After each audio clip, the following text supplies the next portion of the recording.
नमस्कार, मैं हूं शम्स तहर खान और आप देख रहे हैं वारदात। 12 साल पहले हुआ था 13 दिसंबर, हिंदुस्तान पर सबसे बड़ा आतंकवादी हमला, जब आतंक जमहूरियत की दहलीज तक आ पहुंचा था। यूं तो संसद में सफेद अम्बेसडर कारों के आने जाने पर कोई गौर नहीं करता था, लेकिन उस दिन ऐसी ही एक कार ने कोहराम मचा दिया। सिर्फ 45 मिनट में 5 आतंकवादियों ने लोकतंत्र के सबसे बड़े मंदिर को गोलियों से छलनी कर पूरे हिंदुस्तान को झकझोर कर रख दिया था।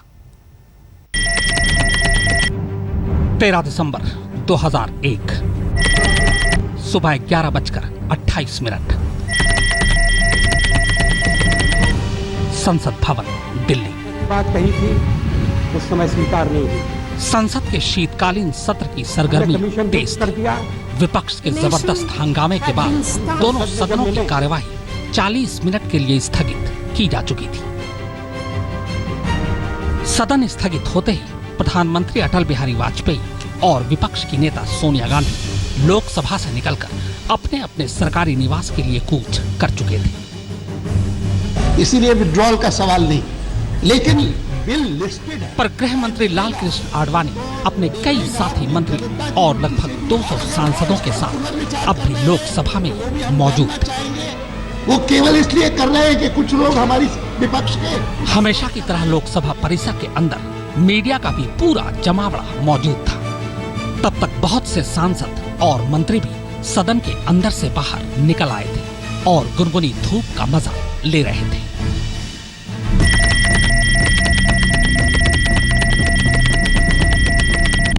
सुबह के 11:29 संसद भवन का गेट नंबर 11। उपराष्ट्रपति कृष्णकांत के कार के काफिले में तैनात सुरक्षाकर्मी अब सदन से उनके बाहर आने का इंतजार कर रहे थे। और ठीक उसी पल, जी हाँ, ठीक उसी वक्त एक सफेद अम्बेसडर कार तेजी से उपराष्ट्रपति के काफिले की तरफ बढ़ती है। संसद भवन के अंदर आने वाली गाड़ियों की तय रफ्तार से अम्बेसडर कार की रफ्तार कहीं ज्यादा तेज थी। अभी कोई कुछ समझ ही पाता कि तभी अम्बेसडर कार के पीछे लोकसभा के सुरक्षा कर्मचारी जगदीश यादव भागते नजर आए। वो लगातार अम्बेसडर कार को रुकने का इशारा कर रहे थे। जगदीश यादव को यूं बेतहाशा भागते देख उपराष्ट्रपति के सुरक्षा कर्मी एएसआई जीतराम, एएसआई नानक चंद और एएसआई श्याम सिंह भी अम्बेसडर कार को रोकने की कोशिश में उसकी तरफ झपटते हैं। सुरक्षा कर्मियों को अपनी तरफ आता देख अचानक अम्बेसडर कार का ड्राइवर अपनी गाड़ी को गेट नंबर 1 की तरफ मोड़ देता है। गेट नंबर 1 के नजदीक ही उपराष्ट्रपति की कार खड़ी थी। तेज रफ्तार और मोड़ की वजह से कार का ड्राइवर अपना नियंत्रण खो देता है और गाड़ी सीधे उपराष्ट्रपति की कार से जा टकराती है।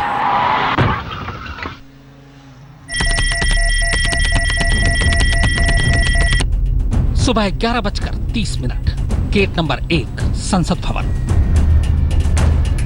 अभी कोई कुछ समझ ही पाता कि तभी अम्बेसडर के चारों दरवाजे एक साथ खुलते हैं और गाड़ी में बैठे 5 आतंकवादी पलक झपकते ही बाहर निकलते हैं।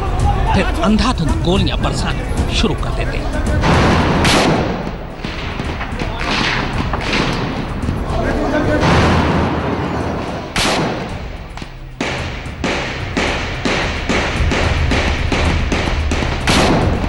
पांचों AK-47 से लैस, पांचों के पीठ और कंधे पर बैग। आप लोग अंदर जाइए, आप लोग अंदर जाइए। पहली बार आतंक लोकतंत्र की दहलीज पार कर चुका था। पूरा संसद भवन गोलियों की तड़तड़ाहट से गूंज उठा था। आतंकवादियों के पहले हमले का शिकार बने वो 4 सुरक्षाकर्मी जो अम्बेसडर कार को रोकने की कोशिश कर रहे थे।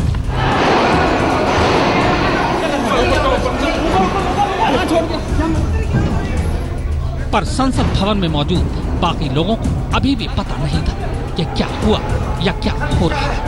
गोलियों की आवाज को ज्यादातर पटाखे का शोर समझ रहे थे। किसी ने वहमो गुमान में भी नहीं सोचा था कि संसद भवन के अंदर आतंकवादी घुस सकते हैं। पर फिर तभी गोलियों की तड़तड़ाहट के बीच एक धमाके की आवाज आती है। गोलियों की गूंज के बाद पहला धमाका ये ऐलान कर चुका था कि दुनिया के सबसे बड़े लोकतंत्र के मंदिर यानी संसद भवन पर हमला हो चुका है।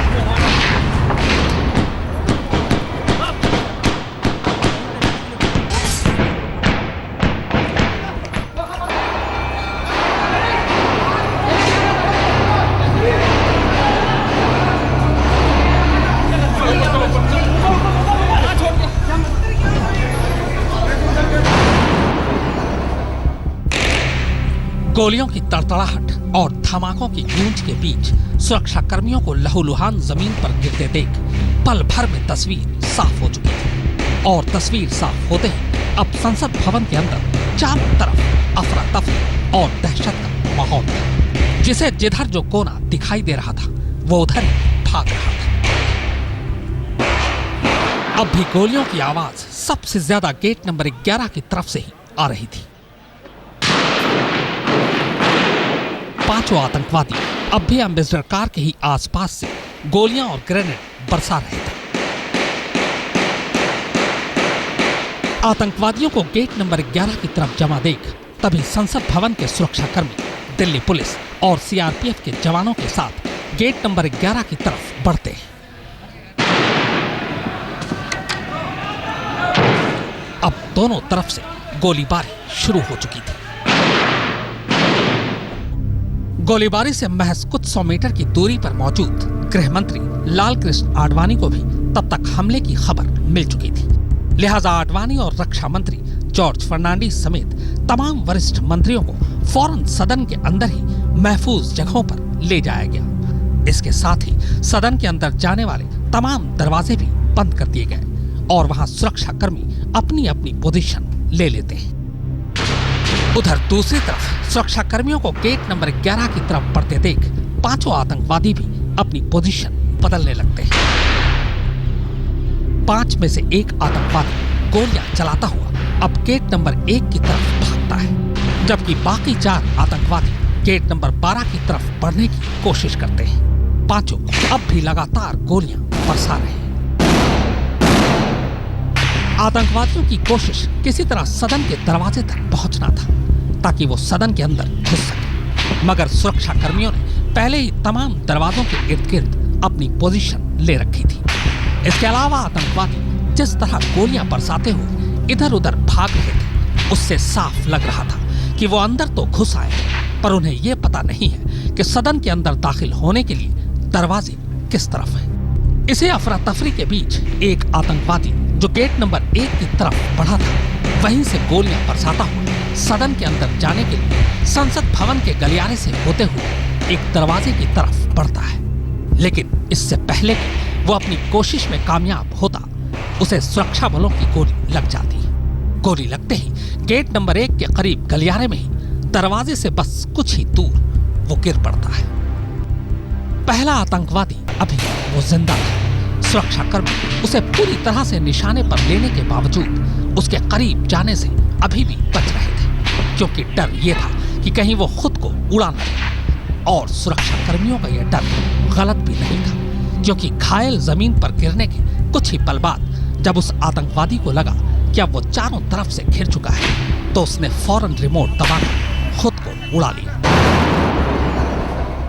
दरअसल उसने अपने शरीर पर बम बांध रखा था। 5 में से एक आतंकवादी ढेर हो चुका था, मगर 4 अब भी जिंदा थे। न सिर्फ जिंदा थे, बल्कि लगातार भाग भाग कर अंधाधुंध गोलियां बरसा रहे थे। ऐसा लगता था मानो वो घंटों मुकाबला करने की तैयारी के साथ आए हों, क्योंकि उनके पास गोली, बम और ग्रेनेड का पूरा जखीरा था, जो वो अपने शरीर में छुपाकर और कंधे पर टंगे बैग में लेकर आए थे।